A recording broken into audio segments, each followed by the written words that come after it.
I'm going to call this meeting to order. Welcome everybody who's here.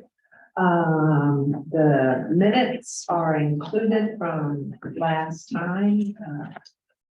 Do we have any questions or changes about the minutes? I'd like to make a motion to approve the July 12th, 2023 board work session minutes. All second. All those in favor? That's it. Public- Oh, wait, We have one more. and then we have the minutes too. Oh, we Sorry, we have, have two this time. we have 2 minutes. And I move to approve the July 12th, 2023 board meeting minutes. I so move to approve the July 12th, 2023 board meeting minutes. You did. Oh, I'm sorry. You can second, yeah. You Oh, second. all right, again, my hearing. All those in favor? Aye. Sorry. No. That passes. All right, public comments. Anyone here or online? No. Good. Now we're up to executive limitation and bond updates. Greg, you are on. All right, well, good afternoon, everyone. Nice to see you this month. Not a huge amount of activity this past month as far as changing. Projects are just rolling along schedule wise. No changes to the master development schedule. Everything is really tracking as planned and what's expected. The sisters in Malkin, they are in the final throes of finishing, getting the details done. FF&E is being installed, so that's our shelving systems. Our furniture has arrived, our early learning components are starting to arrive, are all going in. And next week, we start installing collections at Malkin. It arrives. Some of the new stuff arrives at both of the systems. We'll install all the collection in Malkin first and then sisters in September. So they are advancing rapidly. They have everybody very busy.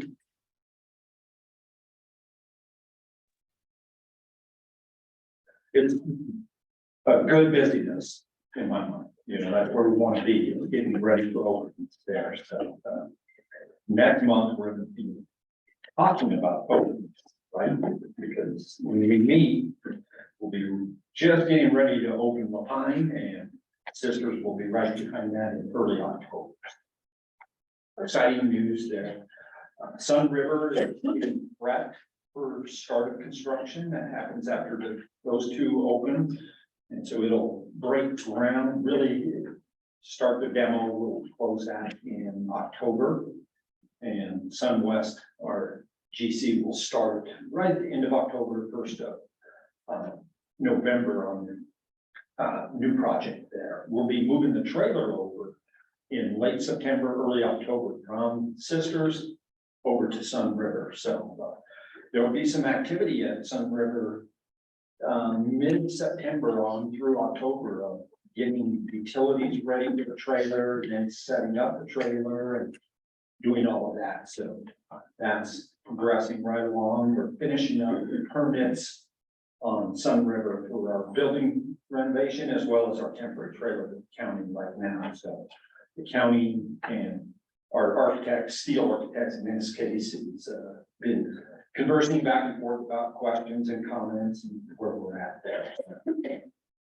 That is moving right along as well. Redmond, as you can see, if you've got a chance to take a look at the pictures, we are going vertical. And there's a lot more. So the wood timber structure is starting to go up columns and beams. And our first DLT, so that's the floor system, arrives on the 14th, so next week. And so we're going to start putting that in, and it just from there, every period that you see it, anytime you drive by it, Cynthia, you're going to see a lot of change there. It's you know, as they get into the building now and it's going vertical, it changes on a rapid pace. A lot of work to do. That's moving well. You know, we had talked about our switch gear and the issues that we had up with the switchgear there. You know, we changed manufacturers, got it all rebought, submittals done, which allows them to place the order with the manufacturer. And so that is in sync. Kirby Nagelhout has worked their schedule to make sure that based on the delivery date, that works with them, able to complete the work and deliver it on time.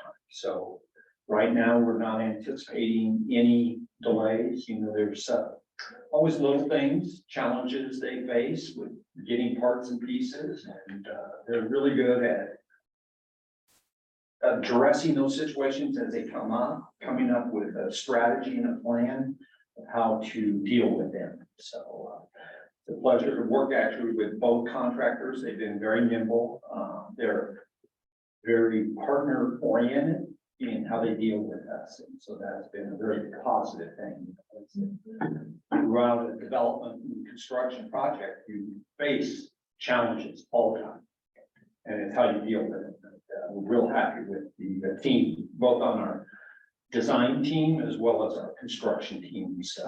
Their cooperativeness, they're working and to solve issues. So that's moving right along. Stevens Ranch is progressing. We're communicating with the city right now on our site plan application that went in. The city asked for a few clarifications here recently. The design team is answering those. Nothing significant. It's more just to make sure they were understanding our intent of our drawings. So it's clarifications, and we anticipate, and we're about halfway through that process. It takes, it's like 120 days, and we're about 60 days through it. And so that's moving along real well. No issues popping up. We have currently 2 sets of plans in plan check, our grading plans, and then our site improvement permit, which are utilities and the pavement and curbs and gutters and that kind of stuff. And so those are both in plan check and progressing. We're getting ready to submit our first building set of plans into plan check here in early September. And that's for our foundation plan. So that's all the concrete foundations and the concrete walls. And that allows us to, it's a lot of work that we got to do.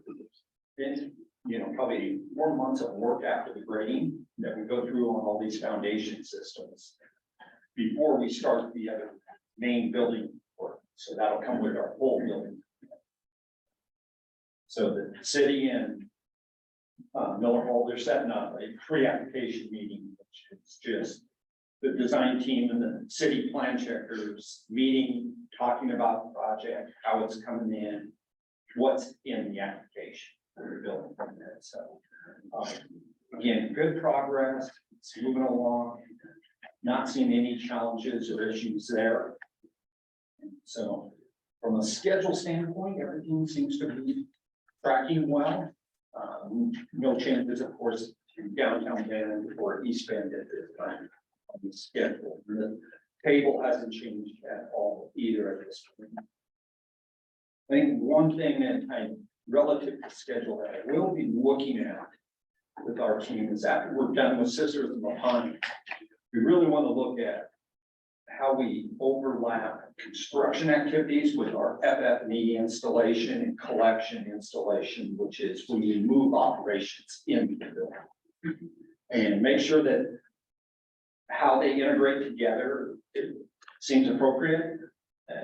We don't got too many people stacked on top of each other. And that it gives a good flow of work for everybody in there. That's always something I want to reevaluate each time to make sure our strategy and our plan around that makes sense. Something I'll look at, nothing for, of course, you guys to do. But as we finish those, I'm really going to look at, okay, what's our plan for Sun River next? You know, that's going to be in the May, June time frame. And then for Redmond, which will be starting as early as June, some of our all the way through the August. So just an assessment we'll do and do some lessons learned with the team how did it work, get some feedback.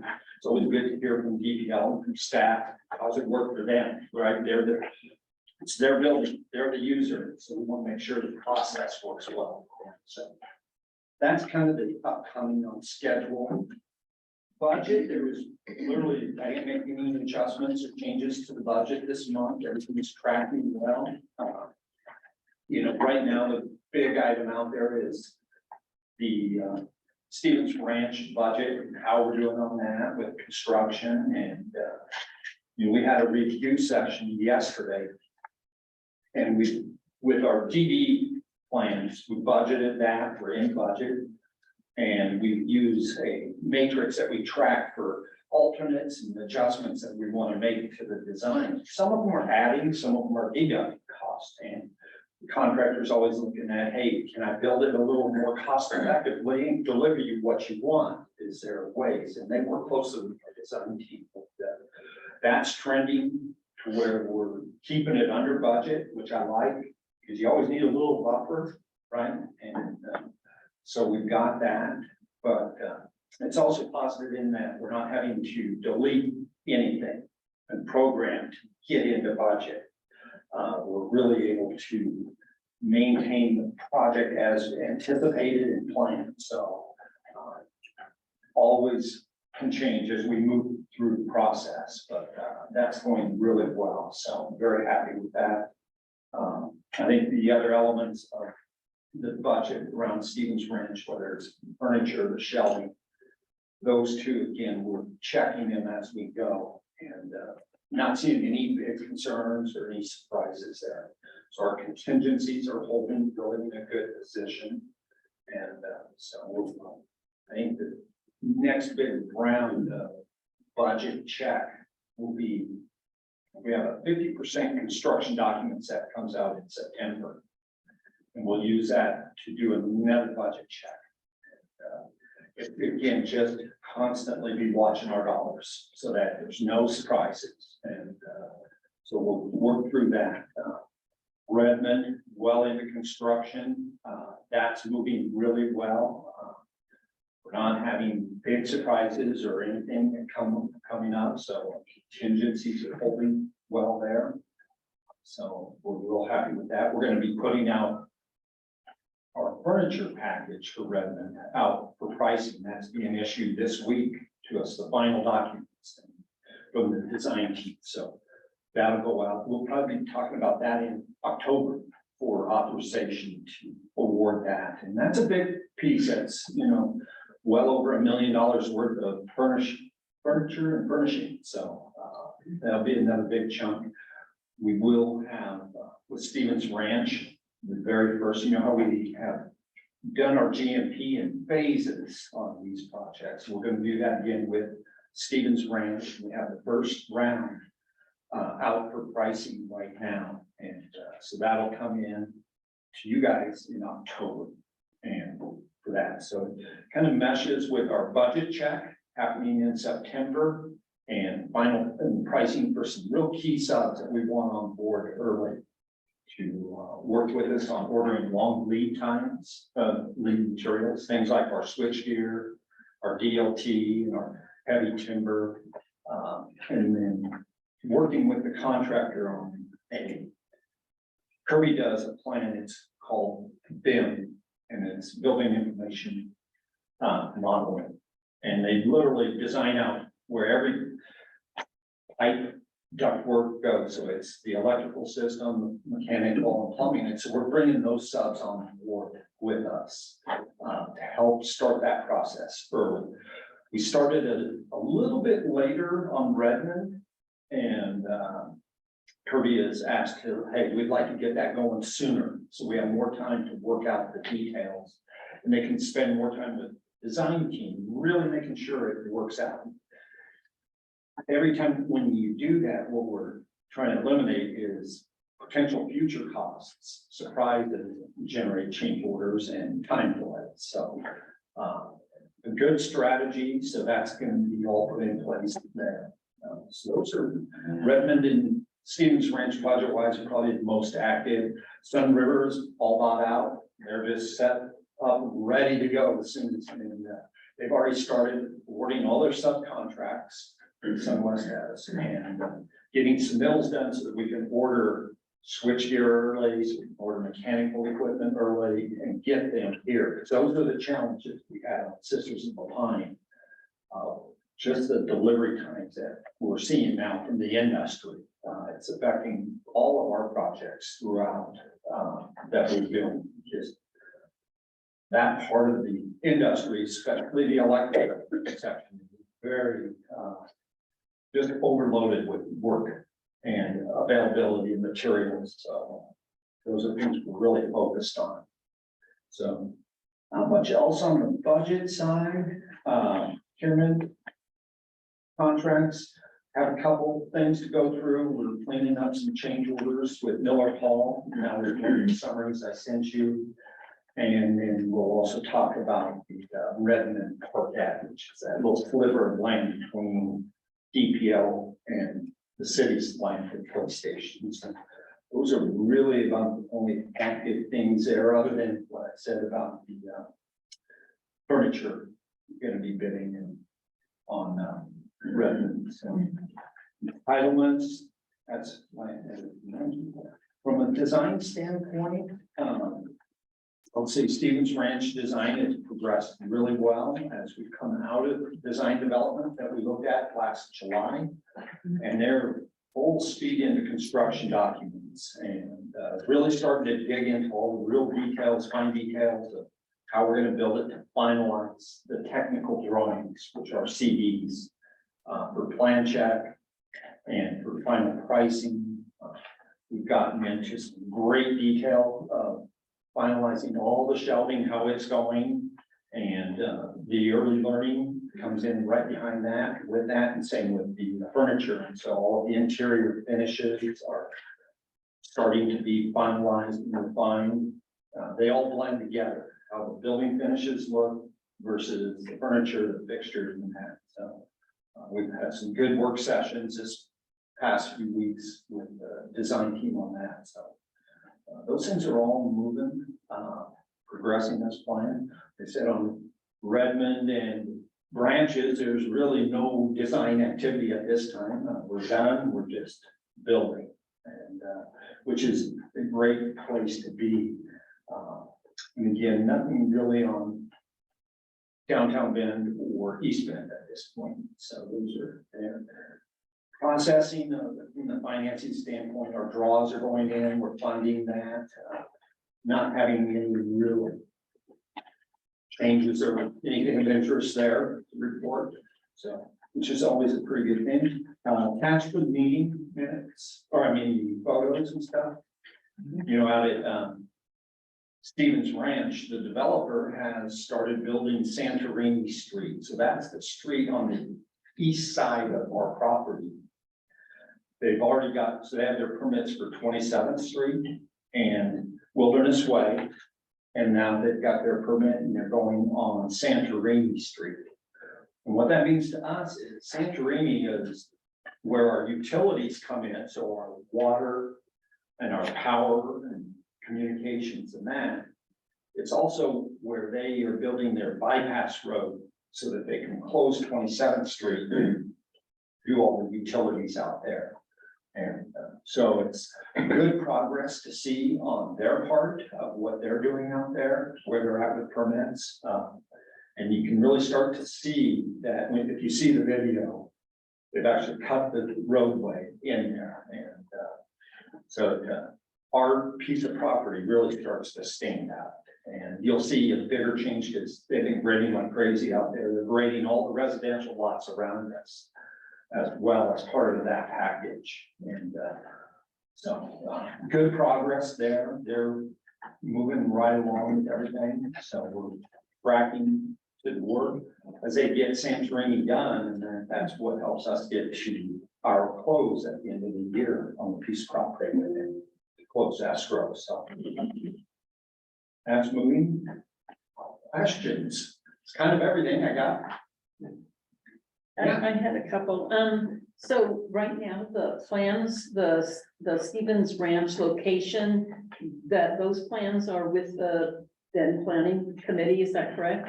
Yeah, so there's 3 sets of different plans that are with the city.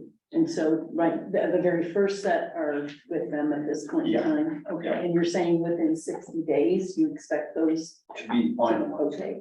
Yeah. And then when I was looking at the drone map, whatever, Yeah. the movie, it had on, what I think was our piece of property, there's one big pine tree that's got a big mark. So are they gonna save that? We're saving 5 of Oh, those cool. big pines on our property, and then also adjacent, the developer is trying to save some. Okay, But yeah, when you see them ringed with the orange fence, those are trees they're planning to save. good. They Okay. haven't, so within our lot, they haven't put fence around them, but we will do that, when we start, work out there on grading this winter. Quick question, I'm assuming that when you talk about furniture and shelving and all, if I go to Pine or Sisters, that will have the same kind of look. Yeah. It's, we're trying to use same manufacturers, same types of models, but sometimes there's different colors that fit specific. Some of the things are exactly the same, right? So stuff that goes into the conference rooms, community rooms, tables and chairs, that's gonna be the same and very interchangeable between branches.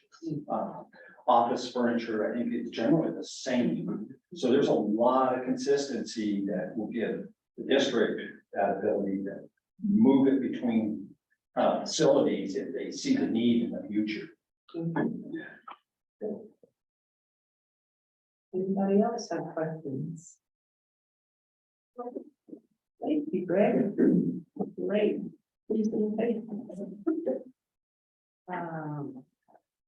Let's see, we have a presentation to make on Miller Home Design Services. Yes. So what this is it's a group of generally small changes that we requested for changes in scope of work. Where we needed design services. And so I looked at all of them, seeing where we're going. Some of them are need to move forward with, and some will be kind of future stuff. But I also wanted to bring our current authorization level up for so that we weren't exceeding, you know, as we've gone through the process of authorizations for architects. We've had chunks at times, and so I try to keep a running total to make sure, hey, we're always coming back to you as we need any additional authorization for expenditures of funds. So that's what this is. I did a table of just a summary. I think it's on the 3rd page. What the board authorization level was previously to date. And so currently it's at 17,320,921. That's about in the middle of there under subtotal previous authorization. And contract issued out was 17,307,000, so left 13,000 uncommitted. And then I listed the different changes. So the first one is the proposed change order 9, is the fire sprinkler system design. And often it's done as a design build by a subcontractor after the fact. But as we worked through it on Redmond, we were really seeing where the subcontractor wasn't understanding the architecture, the importance of how we route piping. And because we're using the access floor system to run all of our piping and our ductwork, our electrical, it's a bit complicated. Get it in there and get it right, and we want the look as much as we want the physical coverage sprinkler system. And so we talked with Kirby and talked with Northall. Okay, should we? One of the things the city of Bend requested that when we submit our building permits, that we include a fire sprinkler design up front. Sometimes it's called the deferred submittal that goes in after the building permits are issued. Kirby had one company that they used in the past to do advanced fire sprinkler design. And we got a quote from them. And then we got a quote from our mechanical engineer Interface, who works under Miller Hall. And Interface was a lower cost. They're very competitive, pretty close. And we also felt that Interface, because they're already doing mechanical design, the plumbing, the electrical, and all the low voltage, they really had a better understanding of how we were going to route and all of the systems around coordination. So it was kind of a, I don't want to say no brainer, but lower cost, more knowledge. They're already on the project. So we want to move forward with that. It's basically almost a transfer of funds because we won't be paying the fire sprinkler sub the cost to design. And so Kirby gave us an estimate of what they expect the fire sprinkler system cost to come down when they don't have to do the design of wash. So that's that first piece there. The other things I've got under proposed change order, and you can see there's a number of small, they're all kind of, to me, small, but they're still dollars, they're real dollars.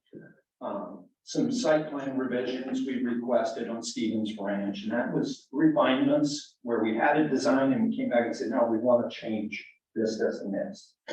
Sometimes these are changes after the architect's already done, so it becomes a cost, additional cost.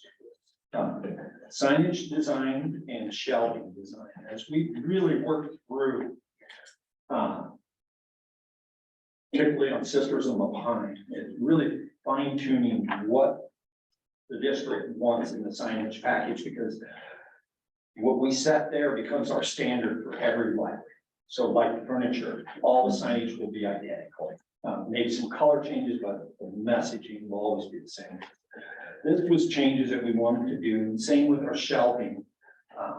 Some really fine tuning of how that was going to work, how our display units were going to work, and kind of to standardize them. So those were costs there.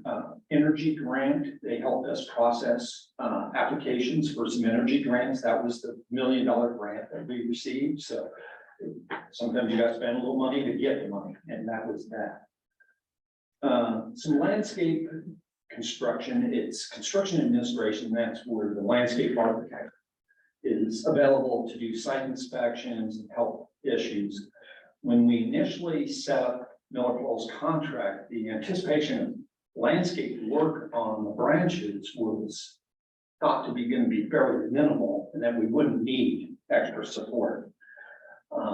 We chose to do a little bit more because there was more things that needed to be fixed. And as we got into construction, we realized, hey, there's always some unforeseen conditions, things where we needed the landscape architect's support to go out and work with the contractor and solve issues and questions about that. So we engaged them on that. And then we put together a budget to evaluate the park at Redmond. And as we take that on, what do we want to change, if anything? We're really looking at it, is it okay just as is? The trees are all very healthy. We'll look at the irrigation, we'll look at the understory planting, shrubs and grasses and that kind of stuff. So this is a bucket. We may choose not to do anything. That's one of the options that DPL wants to explore. And but this just gives us an authorization level if we need to engage Miller Hall and the landscape architect.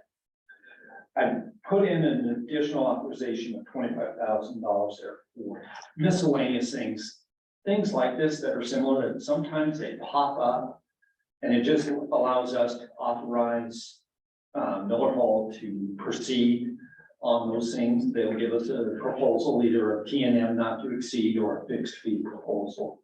So what it comes down to is a request to increase the authorization level by $196,738 to a total amount of $17,517,659. So that's really it.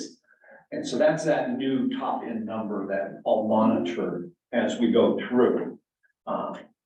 And then if it looks like we're going to exceed that for any reason, we come back here and request an authorization for moving further. So questions on all that? I know that was a lot of explanation. Yes, I think I have a question. As far as the park area, yes. around the library, I know we're gonna talk about that, and that's coming out of the general budget, but how about the landscaping? That you mentioned here, is that coming out of the bond too, that money? Yes. If the work to improve the land Mhm. would be part of the bond money, just like the land that we're doing, but the actual purchase of the land was planned to not come out of the bond. So there was a $2,000 fee, which is, it was kind of a fine line, is the bond dollars there to purchase land. Bond dollars are there to improve. So that's how I split it. In discussions with DPL. Does that answer the question? I think so. Okay. So I just want to make sure I understand this Mhm. correctly. Yeah. So we're previously, up to this point, we've increased the amount of money that we're paying Miller Hall by about $13,000 from the original, From the very original. Oh, actually, no. So if you look up at the very top. Yes. the very Oh, first okay, one, okay, I got When we you. hired them at the beginning, Okay, the authorization level was the 13,550,000. okay, And at that point, we executed the contract for a little under that at 13,330,000. okay, And then each of the numbers going on down were subsequent authorization increases, and then to the right, contract increases. The 13,000 is what was not contracted, so it's uncommitted funds. okay, I got you, okay. And I understand the difference. Okay, that, I just wanted to make sure that I was clear on that. Yeah. Okay, thank you.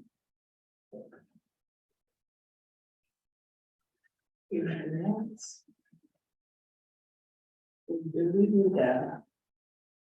And, Yeah, I will, move to authorize the library director to execute contract addendums with Miller Hall for the bond program contract and change order total not to exceed $17,517,650. I'll second. all those in favor?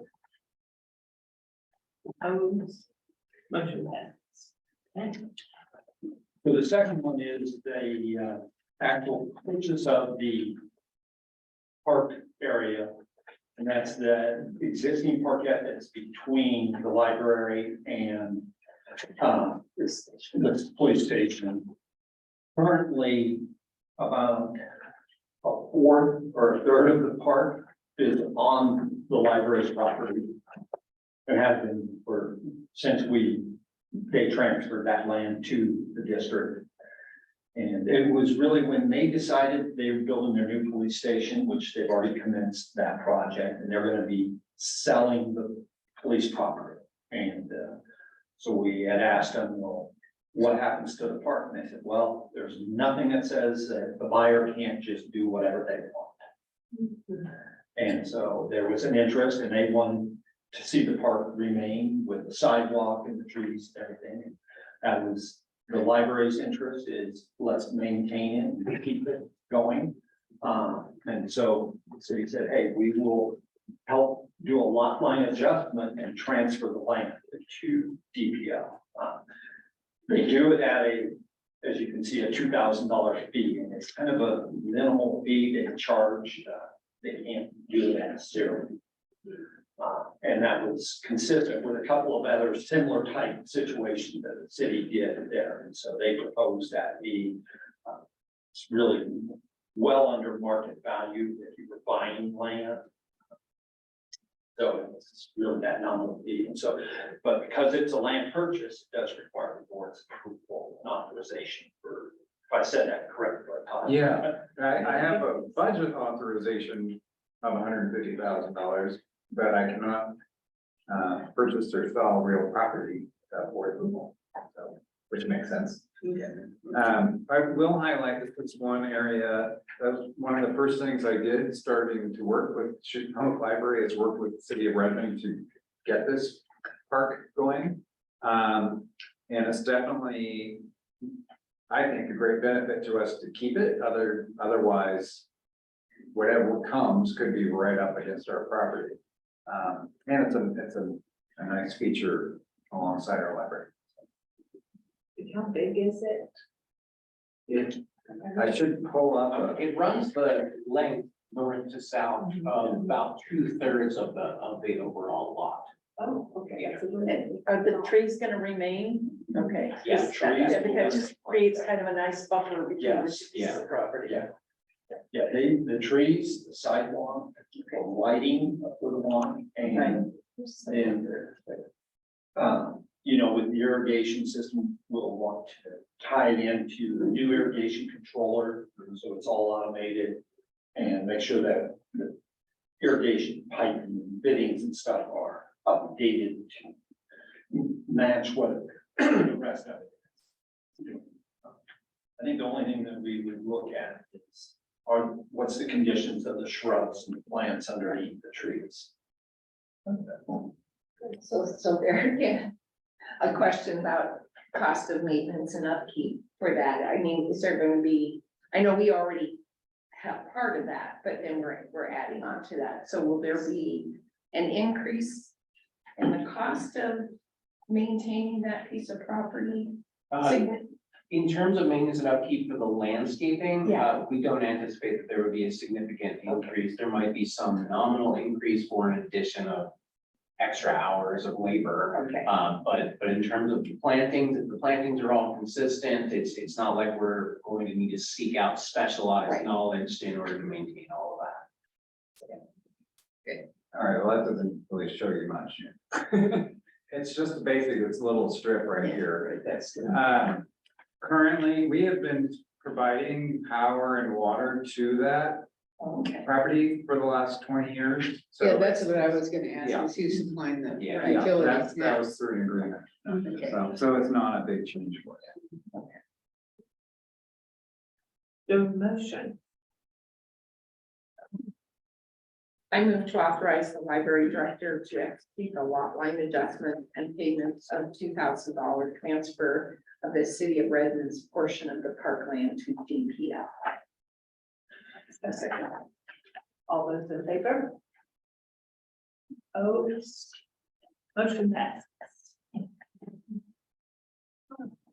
We're down to strategic relations of change.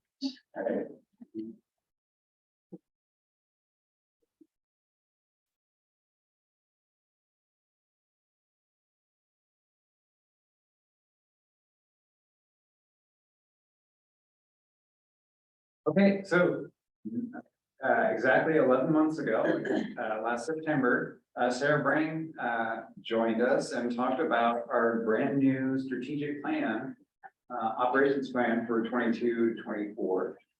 And we thought this would be a great time just to give you an update of what we've been up to. And it's actually one of those where you kind of think, well, not much is happening. And then you take a look back over a year and we have a lot of updates for you. So Sara, I'm gonna let you take it away. Awesome, thank you. I'm gonna walk over here just because you're looking this way and I feel like it's strange for me. Oh, yeah. To hear a voice from behind you. Thank you for allowing me to be here. And this year in review, what I'm going to share with you are 3 different things looking at the goals. The first is what have we already accomplished over 12 months? What are we currently still in progress on? And then what have we already identified as future activities, which are not all inclusive. That list goes on, but there's very specific things in some of the categories that we have identified so far. And as a reminder, because honestly, I forgot a year ago I did this presentation. So you guys get a lot of information. I expect you might also have that blank in your mind. These are the strategic goals that I reviewed with you a year ago. So we have the 5 main goals here: designing, construct, and remodel buildings, create a culture of trust, prioritize equity, diversity, and inclusion, reimagine the organization model, and then engage with the community. And then the objectives to the right. So I will go through each of these and kind of take a look at the goals and activities where we're at. And we'll probably have questions at the end unless something's really pressing for one of the goals, but otherwise maybe just write it down so we can get through all of them. Sound good? Okay. I'm not going to necessarily go through all of these because I think of all the goals, y'all know more about this than even I do. This is very high level. There's a lot going on. So, you know, we obviously are getting real close to reopening Sisters and Lapine, but this is all fresh in your mind. So know that we are also keeping track of this and making it public for our staff members so that they also know all the hard work that's going on too. And everything that you will see as well, I should let you know, we have an internal intranet staff page that is tracking our goals. So staff can see what's accomplished, what's in progress, what's coming up, and be a part of that conversation too.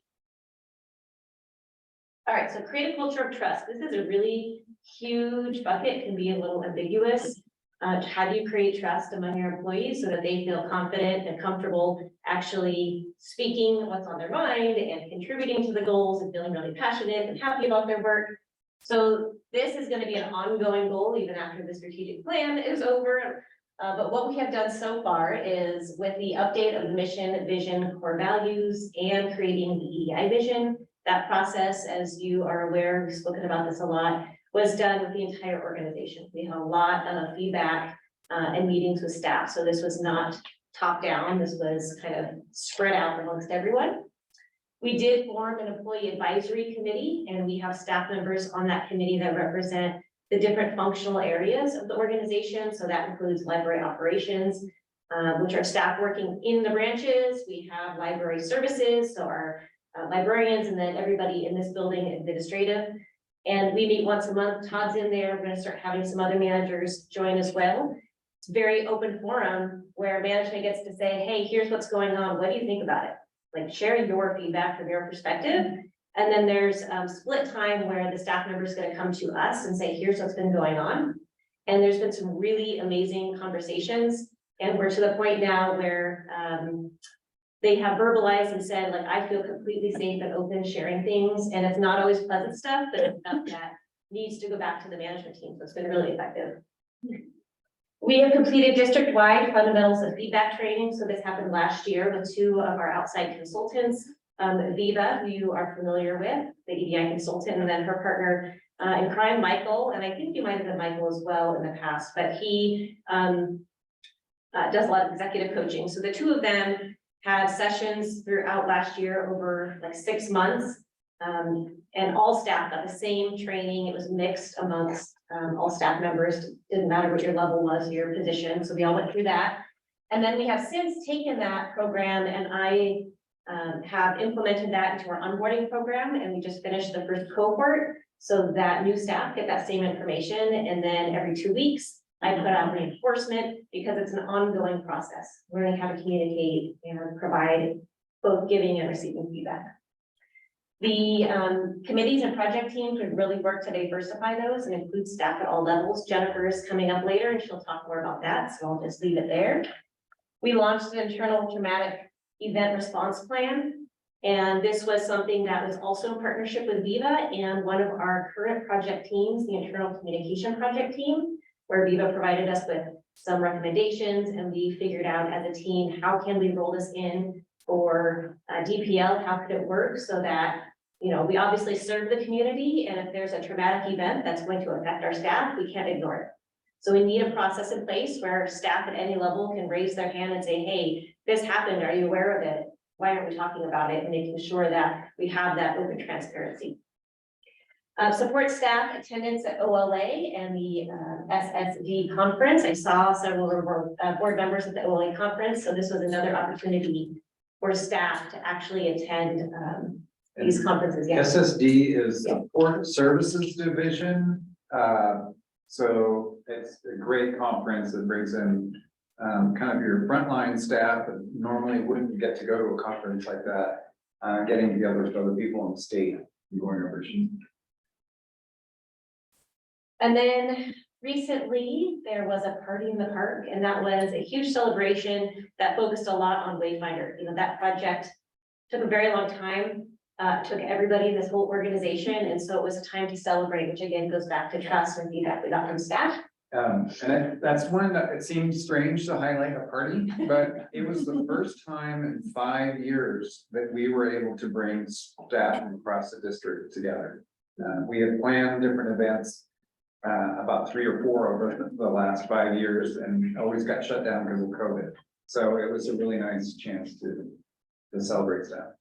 And staff were able to bring family, and I heard there was also some dogs or other animals there. I was out of town, so I didn't get to go, but the feedback we received was, it was so great just to be able to get to know people I don't get to see and meet their families and see them as a human and a person. So it was very effective. In progress, that internal communication project team that I mentioned that worked on the traumatic event response plan is about to put the recommendations that they worked on for the internal communication best practices. That's going to go to the management team tomorrow, which leads us into future activities, implementing the best practices. We're very hopeful that we've provided enough information. The management team feels that, yes, this is solid and we can do something with this. And then hosting staff day, which will be in September, and all staff will come together. It's a day of connection and belonging. It's not going to be your standard conference. I'm on that committee, just making sure, again, it kind of has a little bit of tying into the strategic plan and making sure staff know their work in that, and that it's really important, but also having lots of games and fun and activities to tie in some of that celebration. All right, prioritizing equity, diversity, and inclusion. This list, you might look at it and go, well, it's a lot smaller than trust. Almost everything on trust, if not everything, falls into this. Buildings and Wayfinder fall into this, because if we think about equity, diversity, and inclusion, that's almost everything we do. We need to have that as a mindset. You know, am I making sure this is inclusive for everybody? Are we like diversifying our programs and everything that we're offering? So just keep that in mind. Just didn't want to repeat here. So that first step was really clarifying what does EDI mean to UPL, and we have that in vision statement, which helps us with all of our programming. Are we going in that right direction? Completing 6 months of executive coaching for managers and supervisors. That superseded feedback, so that managers and supervisors had that foundational knowledge, so that going into feedback, everybody knew, you know, the level of support and how they needed to kind of step up as a supervisor manager to support staff. Completing the library board EDI training, so thank you very much. I think that that is huge, and I don't know if you recognize that, but a lot of organizations that might not go up to the board level. So the fact that this board wants to invest in the same work that employees are doing, I think is really important and critical for all of us to kind of come together. So just want to say thank you for that.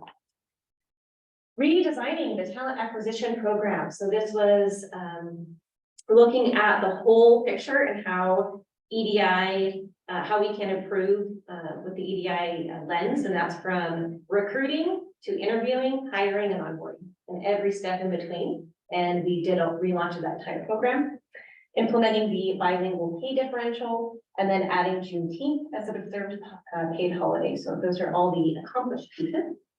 In progress is another hefty lift, which is developing an EDI training program for all staff. This is not a 1 or 2 session training program.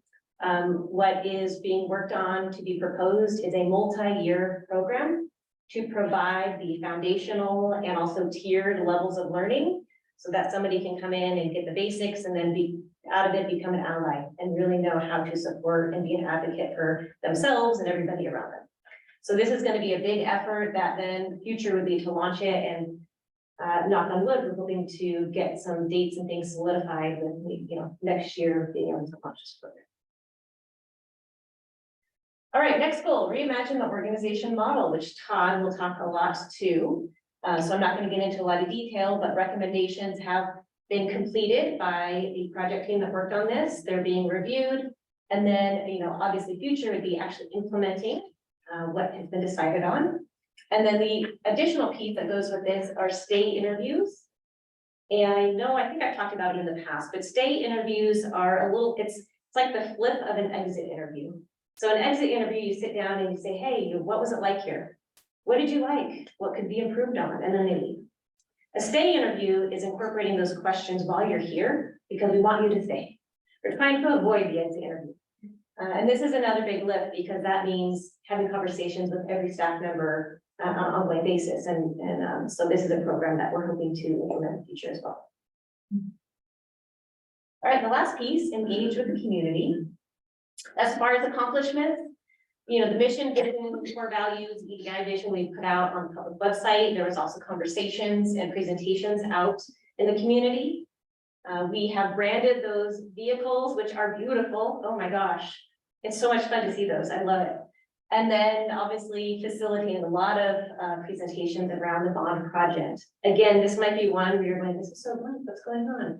It's not that we don't have ideas for future projects, but recognizing it's taking a lot of effort to focus on any one of these goals, and the building projects alone, truthfully, in any organization might be the only thing they would be able to accomplish. So between that and trust and EDI, we're also tiering these goals in our focus and trying not to spread everybody too thin. So know that there's a ton of things going on in progress right now, especially Sarah Thompson's team and our community librarians. We are out in the field.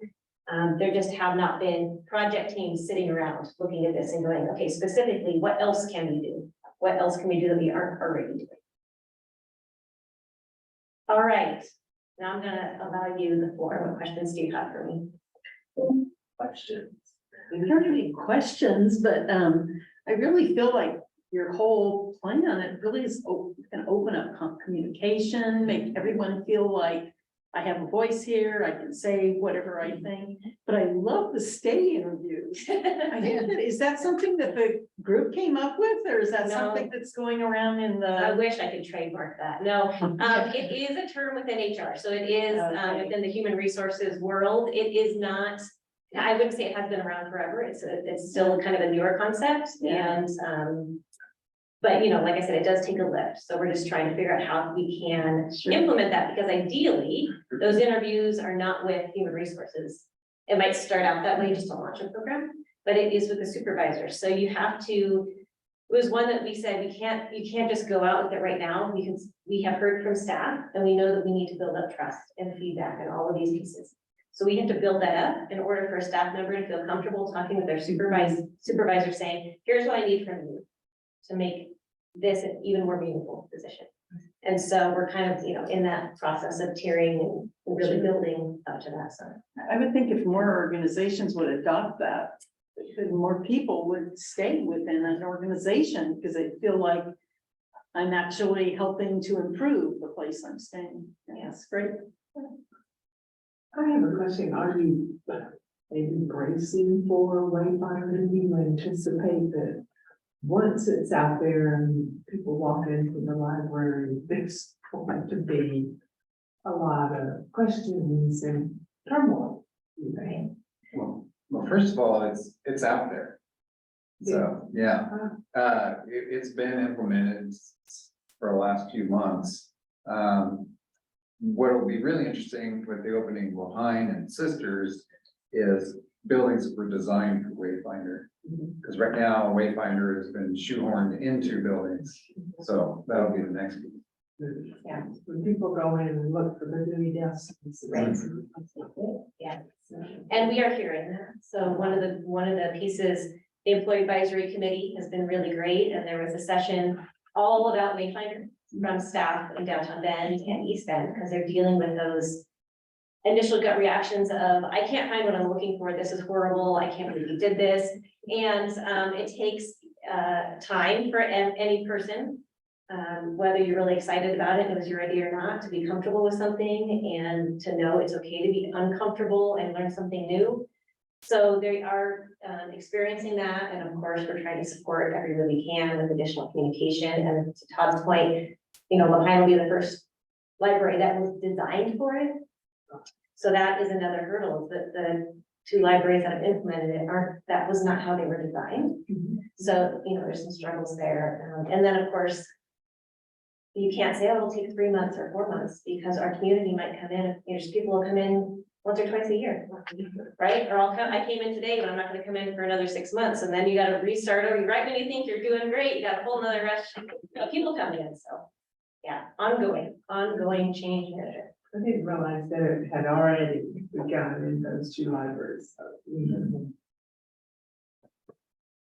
Yeah, I had a question. I mean, I think all of this work is really good work. And I mean, it really is forward thinking and designed to make the whole organization function better and to have more buy-in from employees, which is critical because that's makes us what we are.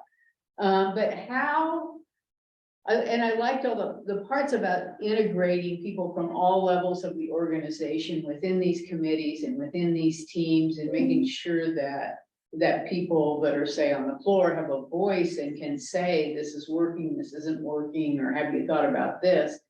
But how do those people get selected for these roles? I mean, is it volunteers or do supervisors say so-and-so within my team would be great at this, or I mean, how does that go? Great question. Before I answer that part of your presentation, Jennifer. Sure, that seems, I did. Yeah, and in your presentation. Okay, hold that thought, Jennifer Okay. will share, because she's really gonna talk about all the different types of teams as well. Okay, Which great. I think will also help you just kind of see how we're able to allow multiple opportunities for staff, and it's not just one person. I think it's gonna be great because we have a lot of committees and project teams, so. Right. Yes, Jennifer will share that. Okay. Yeah. Any questions? I'll highlight, since we both couldn't quite remember what we talked about last year, we went back and watched the video, so it's really nice to re-record.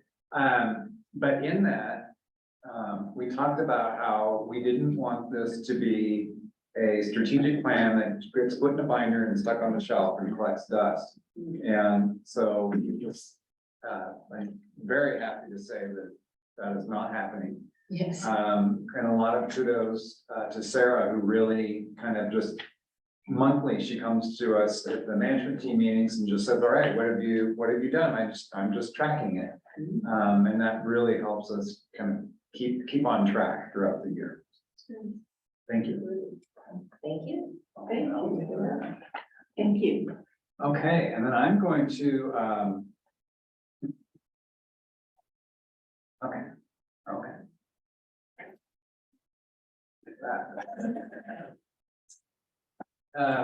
Talk about one of the pieces that we covered.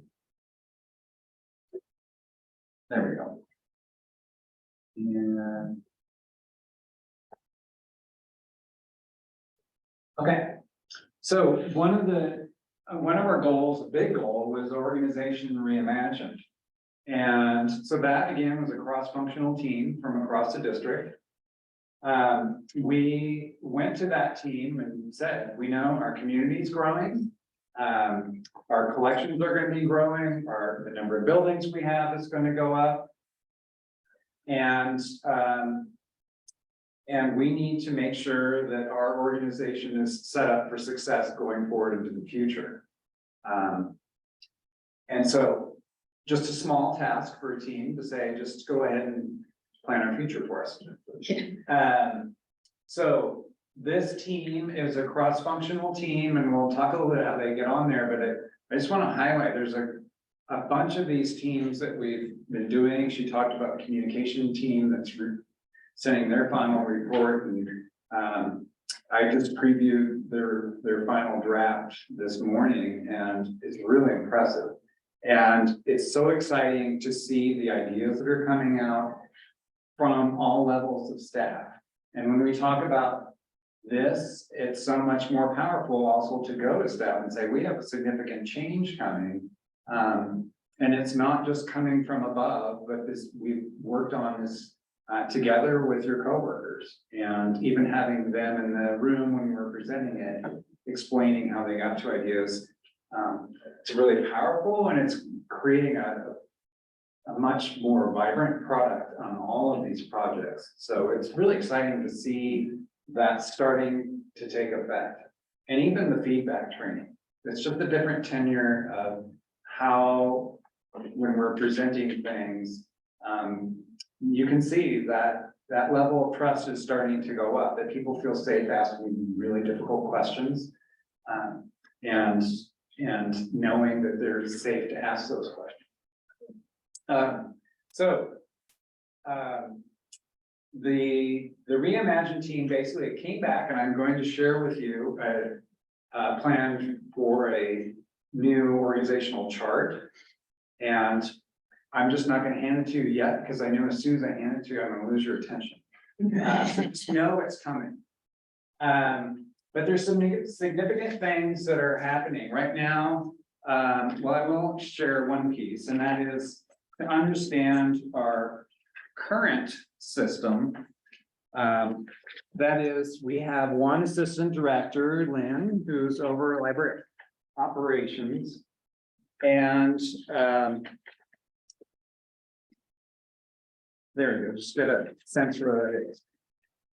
And then all other departments report to me.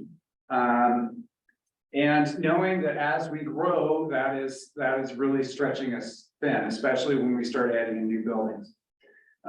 So one recommendation, the recommendation that came back with is to have two functional areas, one operations and one is community engagement.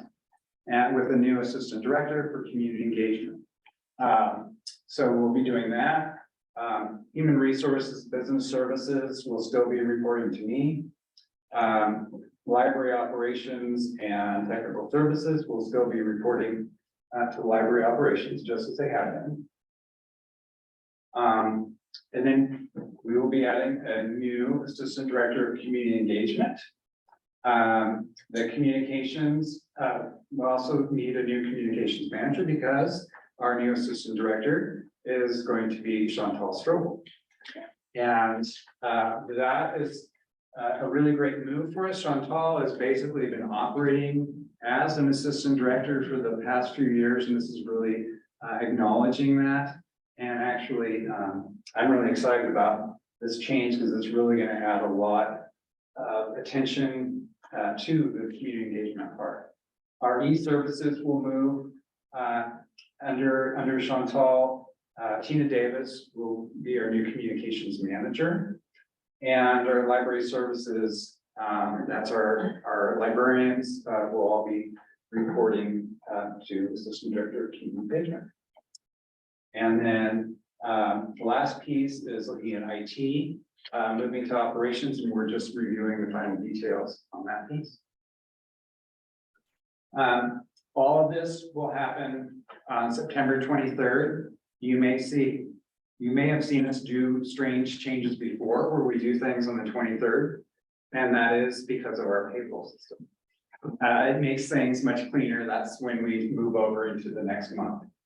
So Chantal will be officially the Assistant Director of Community Engagement at that point. Communications Manager, e-services, and library services all reporting there. And then just to kind of give a sense of why we're doing their timeline as we're doing it. And we're really gearing up for the opening of the Redmond Library, knowing that that's coming a year from now and being prepared. We're going to have new staff. There are a couple of things which I'm about to share with you, where we're also looking at new types of positions in the district. And that is, we'll have maker spaces. We need staff to work in those spaces. And then also we're looking at adding a public services lead positions in the branches to really help out with the daily operations of the branch and kind of relieve some pressure on the supervisors, and then also just creates another level of advancement for public services as well. And then the big change that we're looking for with this organization model is the opening of Stevens Ranch. We will be creating a new position called District Operations Specialist. We'll really focus on district-wide services like interlibrary loan, that we'll be dealing with the materials handling systems. We are looking at having specialized librarians that are in the branches as opposed to doing community outreach. Looking at expanding our volunteer services, again, maker spaces and PS leads as well. So those are a couple of changes that are coming there. And here's what I'm about to share with you. So this just gives you, the first page just gives you a chance to see what's happening at the higher level of the organization on a bigger screen. The next page is everybody. And you'll see a few things in there. Things that are in yellow are representing positions that don't exist at this point. We don't have position descriptions for, but we think these will be effective. And then we have the pink ones, which are ones that didn't exist. We're developing job descriptions for. And then a big caveat with all of this is that's kind of our aspiration for when we open Stevens Branch. We have a lot of work to do budgeting wise to make sure that we're in good shape going forward. So this is a piece, again, we just got our recommendations from our team that did this last month and have already started meeting with staff. I've announced this in an all staff meeting. I've met with about 3 or 4 departments already. And having gone through about 3 different organization changes since I became director, this is one that is, again, that shows that working with the cross section of staff, that people are really feeling engaged with it. With any change, it creates angst. Everybody looks and tries to figure out, where am I in this box and where will I be? The thing I'm highlighting with our staff is this is not a reorganization like you would think of during a corporate takeover or during an economic downturn. We're actually planning for growth and expansion. So really just making sure we're in good shape for that. So that's, but I just wanted to give you a chance to see that as a huge product that came out of the strategic plan.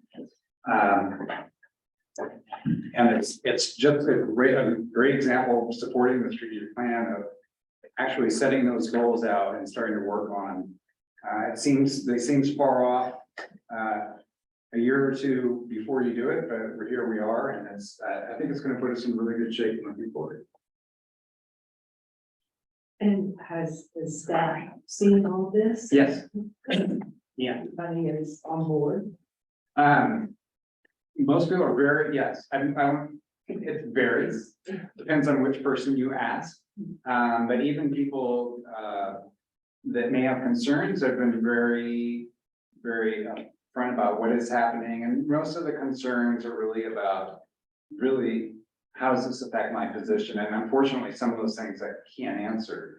For example, I don't know exactly what it's going to look like when Stevens Ranch opens and how much that'll affect your job.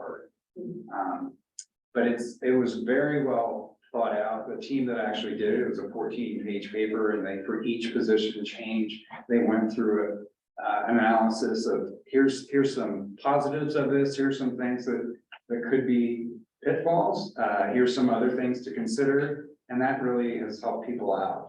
Just to know that, okay, this thing I was worried about, they thought of, and we're aware of it. We're not just blindly moving forward.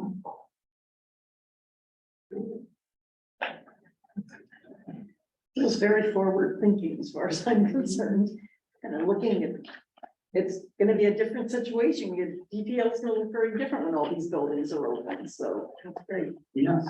Right, and to identify areas where there are pinch points now, or people are over capacity in roles, and to be able to spread that load equitably, and I think that's great.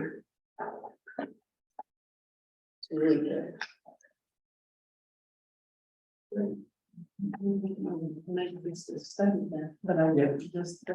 Yeah, I'd say same thing I tell full staff. it's a lot to throw at you at once. I'm sure you'll have more questions as we go through, and I'm happy to answer those, or you want progress updates as we're moving along. Yeah, that'd be helpful, just to hear how things are going and also to put names to the structure will be helpful, because I've kind of lost track of what people are doing and where people Yes. are, which, I mean, it's like, I don't need to know that as a board member for the decisions that we're making, but it's helpful Yeah. to Yes, just know what's going on and who's where, you know, I just, because I care about the staff and. And I would assume some people are anxious for the new libraries to open up, their position will blossom. Mhm. So, Right. but Yeah, this provides some mobility within the organization to yes. expand responsibility. Alrighty, and the management practices. So management practices, this is an annual monitoring report. I provided you with the written piece, but I asked Jennifer Palmer, our HR manager, to come speak, because one, I answered the questions that are in here, but what we're doing is so much deeper than this. And quite frankly, the work that Jennifer and her team have been doing and helping support, you've already kind of seen is really engaging our staff. And I thought it would be very interesting to kind of flesh this out with what's happening on the ground. Good afternoon, everyone. So I am going to take the next 10 minutes or so and just going to talk about something that I think just works very naturally with this particular agenda item today. And so I'm going to go ahead and proceed. It was also just very fortuitous that Sara presented before me, because she sort of like opened up a lovely opportunity for me to shorten my presentation. So just a quick summary here. The preamble of this particular management practice states that the library director may not cause or allow management practices to occur which do not reflect contemporary management best practices and legal requirements, and may not cause or allow management practices to be applied inconsistently in a manner that is the detriment of an employee or employees.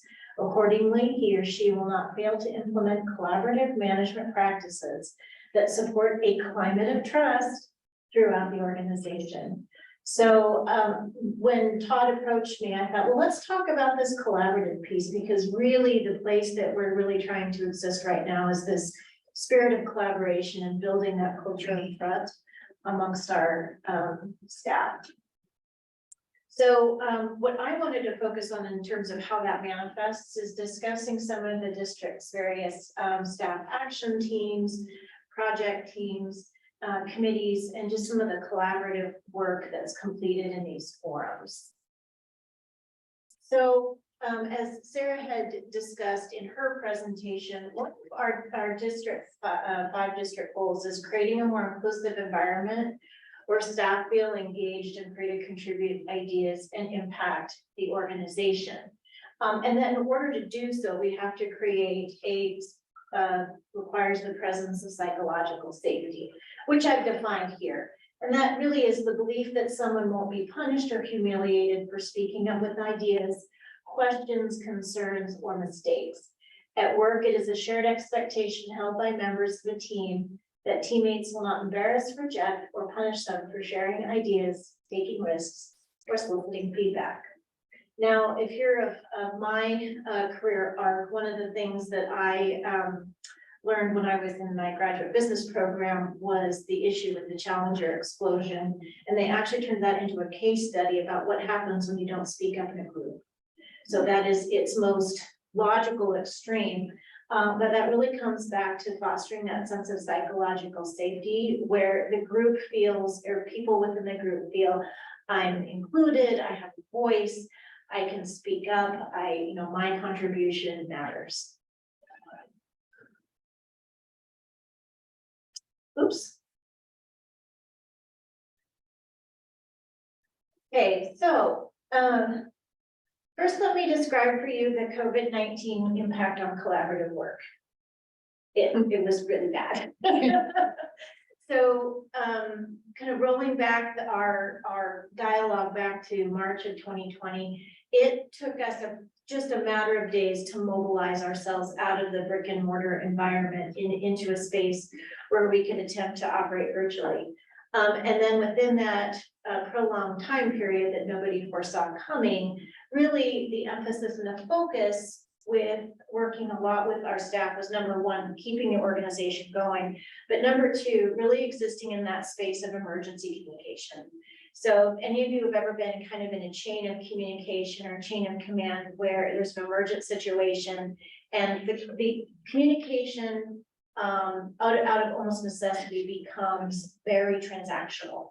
It becomes very informational. It usually comes from a top-down type process just to make sure that everybody's kind of hearing the same consistent message, especially when there's safety considerations involved. So, you know, that happened. And as a result of that, we also realized, and this kind of plays into our strategic goals, we had some work to do to build back up that spirit of collaboration at work, where once again, we were leveled out. We were back to maybe a different normal, but really focusing on, again, a brighter future for the organization with respect to bringing folks together in our collaborative team environments. So where are we today? So I thought I would break some of this down for you so that you could see, we typically operate through 3 different types of collaborative groups. The first one, I didn't really highlight it here, but one, for example, is an action team. That is a group of folks that come together, usually for a short duration. Usually the issue that they're working on is pretty straightforward. And it is what I would call in my background a sprint group, right? So it's got a very defined beginning and it's not very long, not very hard, or at least that's your intention going into it. And then we have a project team. So a project team typically is more involved, a little bit more complicated, as you know, evidenced by Sarah's presentation with our strategic goals. Those are some pretty heavy lifts and require some project teams to make sure that those things take shape. Project teams tend to be much more formal. They have, although I did not add this today, we have sort of a guide in terms of a critical thinking process. Like, do I have enough here with this situation to create a project that requires a project team? So it's a very kind of a critical thinking checklist. Currently, just in case you were interested, we have 6 active project teams going on right now at DPL. We have a total headcount of about 100 folks. And so, you know, doing the math, there are a lot of people that are on, you know, multiple project teams. And this is non-exhaustive, but we have, for example, the internal communications group. And that is part of one of our strategic goals. And they will, they're kind of still kind of in their latter part of the maturity of that group to work on or finish some recommendations for Todd. And then we have reimagining the organizational model. That was a group of individuals that their charter is finished. You saw the manifestation of that earlier today.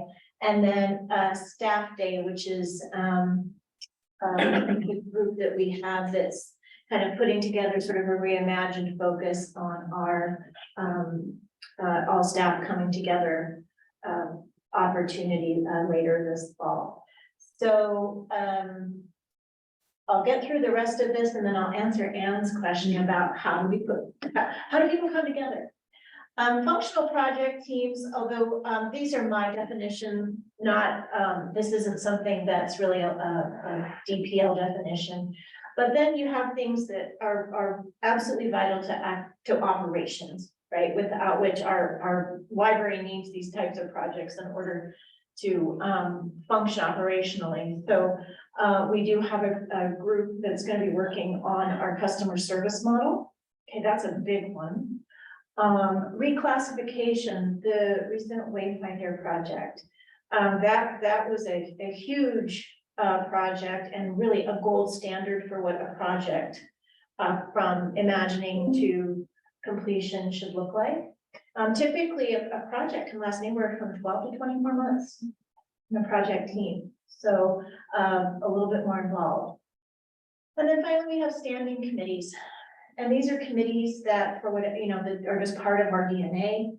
They may be part of our collective bargaining agreement.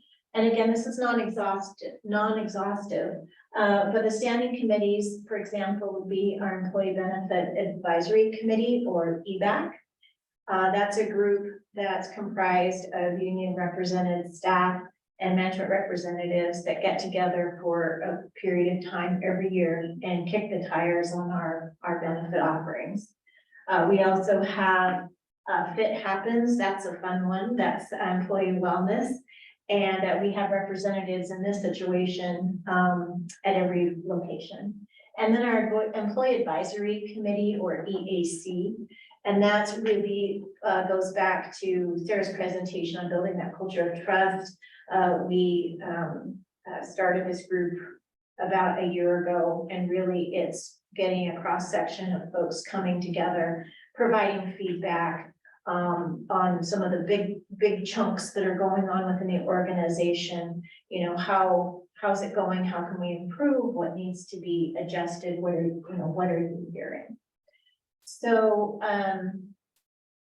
there's very different, sometimes depending on the project or the committee purpose or the goal, it's going to determine who and how we put people in those groups.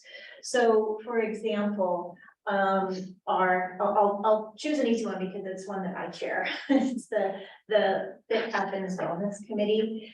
Typically, people will sit on that committee. There's a representative from each location. And they sit on that committee usually for a couple of years, unless there's really no minimum on that committee. But most folks just simply volunteer. So in that group, we have a staff representative from each location, and we meet once, probably twice a year, and kind of set forward a fun little wellness calendar for everybody, where we do some fitness-oriented challenges. So that's more of a, raise your hand if you're interested kind of a group. And I think, and feel free to correct me, folks that were more involved in Wayfinder. Okay, we're gonna swing to the other end of the spectrum a little bit. Some of using Wayfinder as an example, that's more of an expertise-driven project team. So there typically is a heavy involvement with either department heads or supervisors, really looking at that staff talent and saying, okay, we know we need to get here. What do we need? How do we need to staff this so that we accomplish that objective? So obviously in the Wayfinder project team, it was very, very heavily staffed with folks in tech services, our public services specialists. There was input from our collection librarians, so it was again very niche expertise in that area. So it's really gonna, oftentimes the charter or the intent is gonna drive how we staff those committees and project teams. Okay, so advantages. I had to laugh and put together the slide because with my background in the public sector, talking about committees, sometimes I had to pinch myself and say, oh my gosh, I'm up here talking about how much I love our committees. But there are some really distinct advantages that we have. One thing is that the diverse work teams really provide so much more broader experience and expertise. So we have so much talent in this organization. It's just incredible. And to be able to bring our staff to the table and do some problem solving and really look at different things from a different lens has really created so much more in terms of benefit and outcome than assuming, for example, that somebody or, one or two people knows what needs to happen and where it needs to go. It creates an opportunity for questions and input, which is wonderful. And it kind of goes back to that culture of psychological safety. I was on the organizational reimagine team, and of course, I bring a career of human resource management to the table, and there were a couple of questions that just was like, oh yeah, I hadn't even thought of that, so there's just such a great opportunity, and really we're seeing it manifest with so many different minds, so many different lenses and backgrounds and occupations coming together and doing some really great creative problem solving. Also, I just want to speak to our last employee engagement survey, and again, coming off kind of that crest of a crisis, one of the things that really was noted as a deficit was not being involved, in decision-making processes, and being more informed and really wanting to be more part of the solution. And so I feel like we're getting to a place where we're manifesting that, and we're seeing some really fantastic results, particularly as we move through this strategic planning process. And the fact that we are, and again, this is my professional purview or professional lens, that things continue to move. It's, something isn't kind of stalling out for lack of a champion, but we have a lot of momentum right now, and the things that we need to see move forward are doing so, I think, in a very positive and creative way.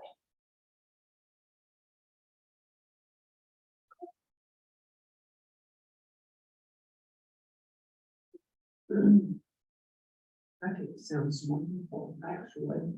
I don't have necessarily a question, but just the ability to speak at ease and to be a part of the solution. I think that's an incredible step.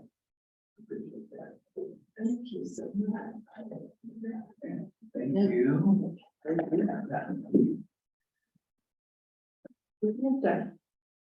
We don't vote on. It's your guest speak. So I should say, yes, my analysis was that we are in. Oh, whoops, I'm reading the wrong thing. That we are in compliance with the management practice and executive limitations policy. Okay. I make a motion. I move that the library is in compliance with the executive limitations policy 3B, management practices. Do I have a second? I'll second. All those in favor? Aye. Opposed, motion carries. Treatment of library customer matters, also, another policy. Yeah, so this is, again, similar to the last one, I've given you my written analysis in this, but I thought I'd have Lynn kind of add some color to this. And so Lynn, I'll hand it over to you. Well, I don't have a fancy PowerPoint, so sorry about that. Didn't get one together. I will say that I think our treatment of customers, our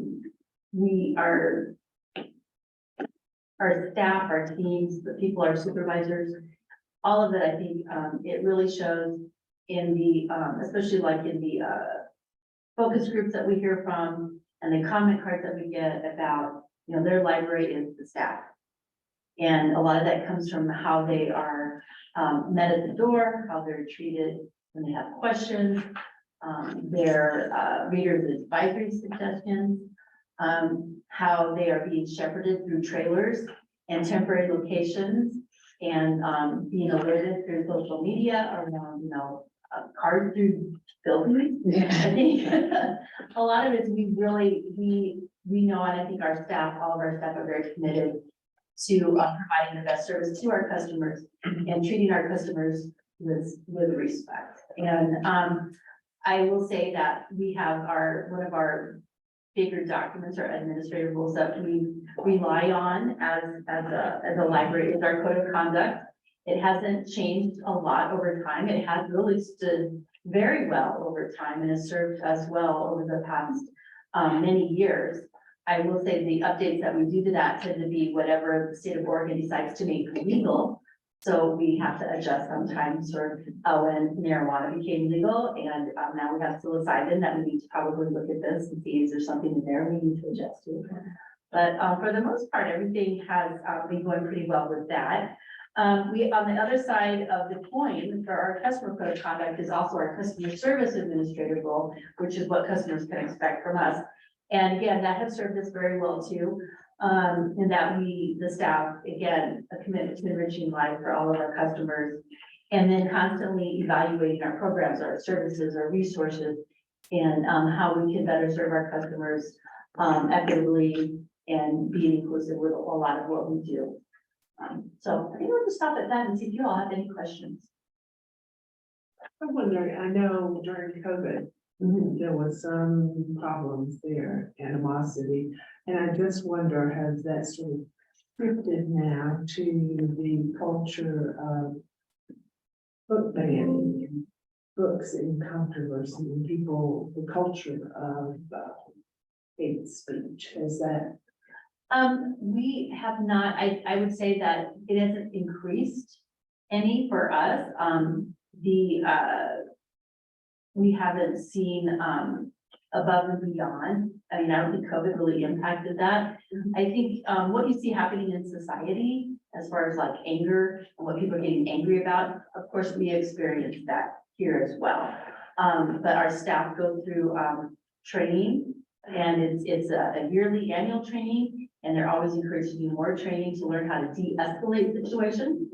We also have administrative rules and procedures in place so that they are well versed in to listen when there are issues with it, not react. Again, de-escalate, talk to them. If that doesn't work, to forward it to the next person so that they can have that conversation. And then we do again have our collection development policy, the considerations for withdrawal and for adding, and that goes for both our collections and also our programs and initiatives. So I mean, we have them, but we're not like every day having to be bombarded every hour with something as far as like intellectual freedom type things. But what we experienced during COVID is definitely. Oh, that has definitely gone down. Our staff, we post incident reports. And during COVID, it could have been three or four a day, some bad days. Now I'm seeing about 1 or 2 a week. This is district wide. And so it was bad. And then, you know, most of it had to do with the mask mandate and people not liking that. It's gotten to the more normal, just Library specific. dealing with people. Yeah. Dealing with humans. Yes. Have there been a lot of questions about the Wayfinder? And it's primarily just over in that's the only place it's really set up is in the. Currently Wayfinders in all of our buildings. Yeah, but the signage, is the signage in all of them? Yes. Oh, it is. Okay, Yeah. I haven't noticed. No, there really hasn't been. There's been some anecdotal, and I would say, yes, it would be, whenever anybody experiences change and a human or a customer experiences change, I'm, oh my gosh, you've moved everything on me. I mean, you experience that when you go into Fred Meyer and move your favorite aisle, right? Right. Like, oh my gosh, where is it? And I'm gonna attack somebody until they show me where, the milk went to. So it's kind of the same thing where let's, it's an education component, and I think Sara Brang touched on it a little bit, but it has really gone down quite a bit. And we always have to keep in mind too, that for every negative you hear, there probably were 10, 20, 30, 40 positives that you didn't know about because Right. it was No, done. And I will say too, just, and Emily will probably touch more on this when she does her collection development report, which she does, I think in December for you all. And we can make sure she does a little component of that.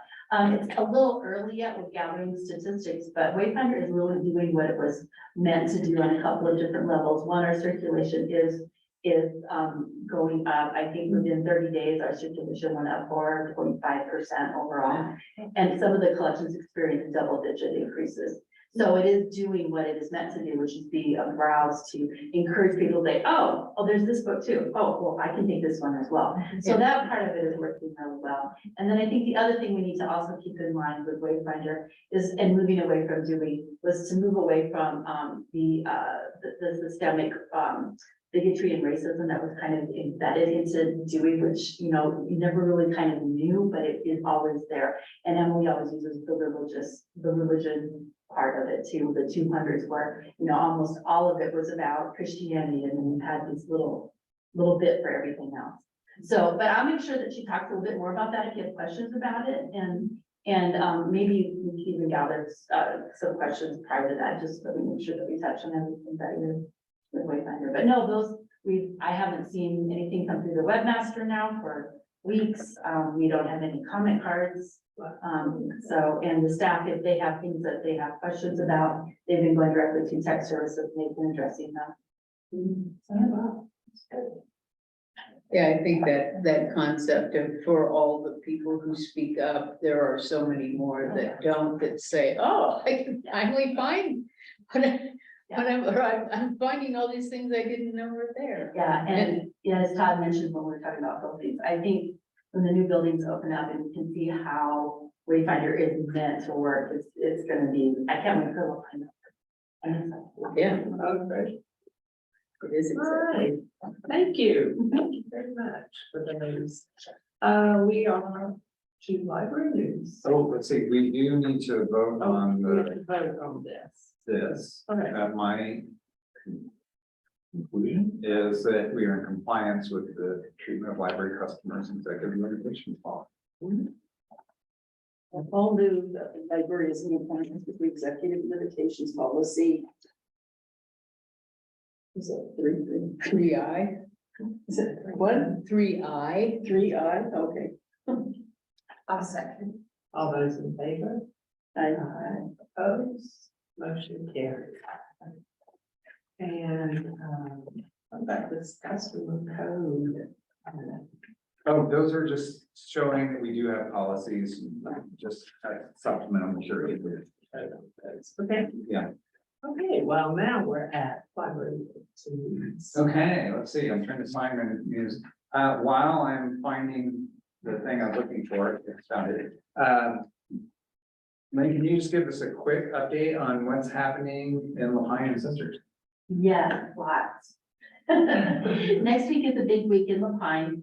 I think it was touched on, we will be moving collections into La Pine from our Redmond storage space. So we've got approximately 9.5 or 10 pallets of books holding about 40 boxes each going into La Pine. So we're looking at quite a few books going in.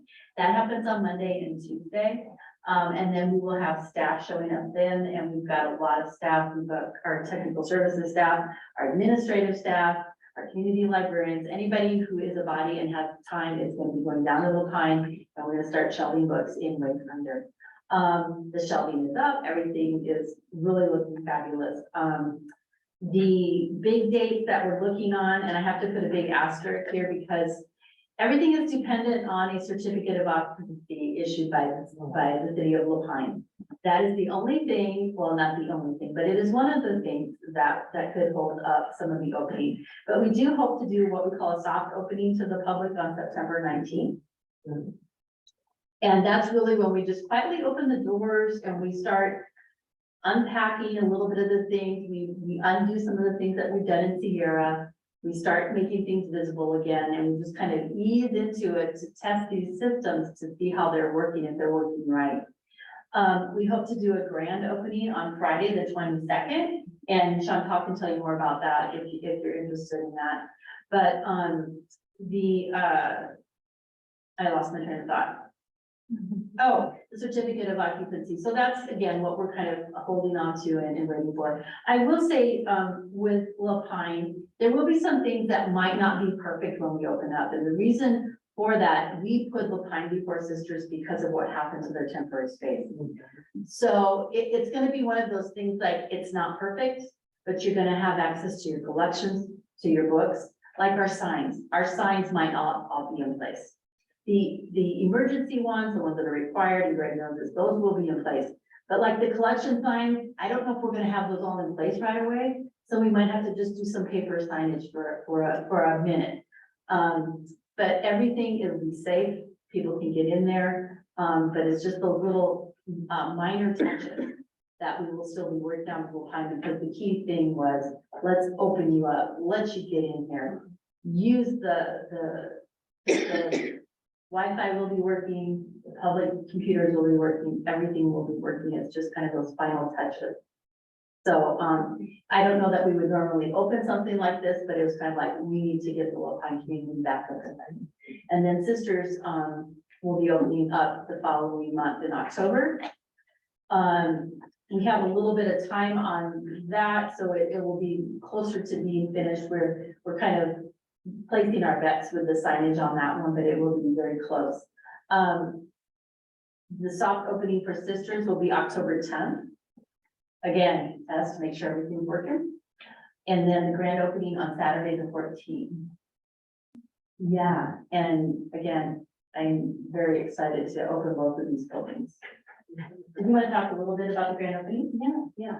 So in La Pine, as Lynne just mentioned, there's going to be a few things that still won't be there. One thing is the art. So the art committee has been working really hard to find art for each of our libraries.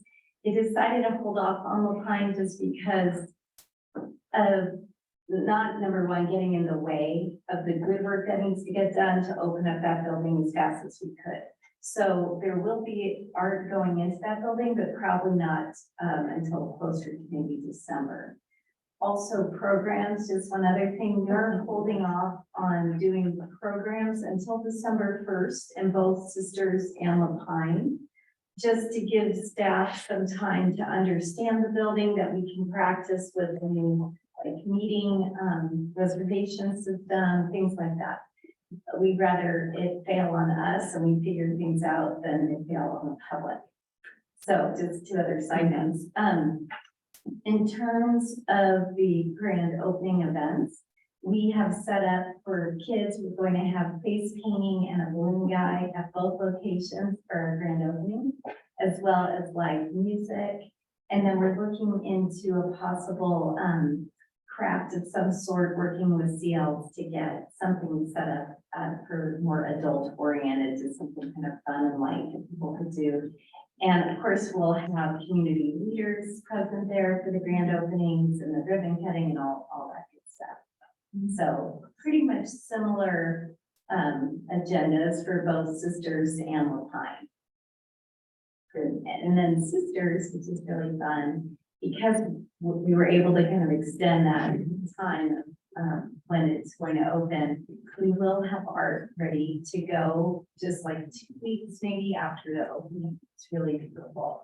And it will be located in the meat room. And it's an artist from Ashland. That's selected. Oh, great. It's fiber art. So we thought that fits really well with Sisters. Is there anything else we forgot, Todd? No, I highlight that this is an all hands on deck situation for the next month and a half.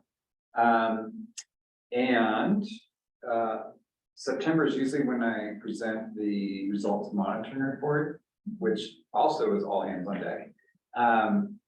So I'll still be aiming for that, but just to give you a heads up, I may be requesting that I do that in October. Because getting these buildings open is our number one priority right now. Real quick, because I know we're getting close to parking time. I've got a 4-minute movie to watch. If somebody could hit the lights, and then I'll be done with library updates. And I haven't seen this yet, so this is exciting. No, or Michael?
Wow, that's great. That's great.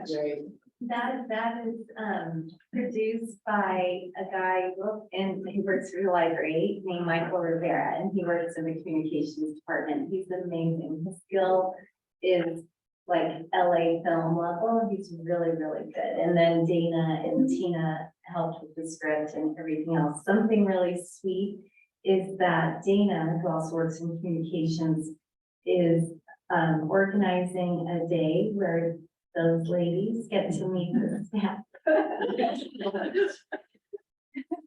So they're going to have a little party. Okay.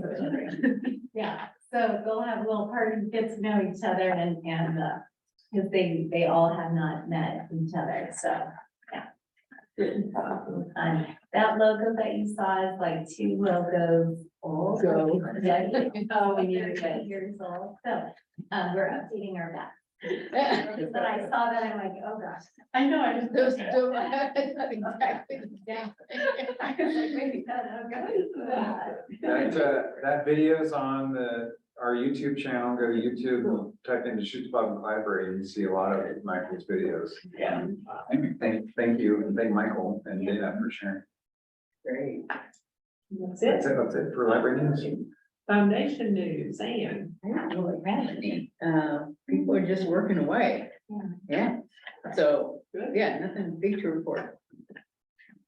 Okay, great. Do we have any critical communication? Do I have anything else to talk about?